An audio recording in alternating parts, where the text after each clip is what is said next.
সময় যতই গড়াচ্ছে নিভেই যাচ্ছে লাল সবুজের স্বপ্নপ্রদীপ।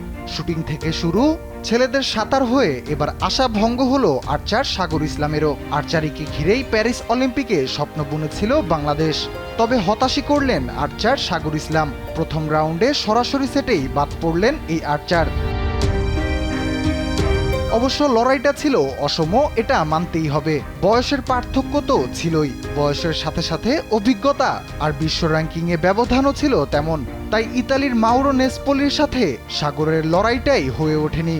ফলে প্যারিস অলিম্পিক্সের আর্চারি পুরুষ রিকার্ভ এককের এলিমিনেশন রাউন্ডের প্রথম ধাপে পথ চলা থামল বাংলাদেশের এই আর্চারের।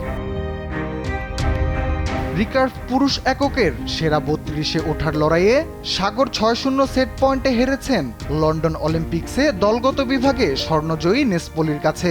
প্রথম সেটেই শুরুটা ভালো হয়নি ওয়ার্ল্ড র্যাঙ্কিংয়ে ৭৩তম স্থানে থাকা সাগরের।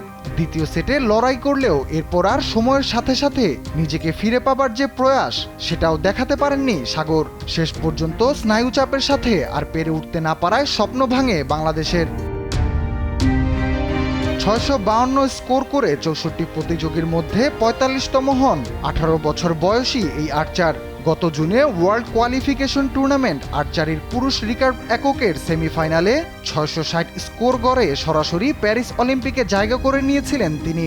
এবার ব্যক্তিগত সেরা সেই স্কোরও করতে পারেননি। তাই প্রথম রাউন্ডে সরাসরি সেটেই বাদ পড়লেন অলিম্পিকের স্বপ্ন দেখা সাগর। রাফিউল ইসলাম রাতুল, স্পোর্টস ডেস্ক, দেশ টিভি।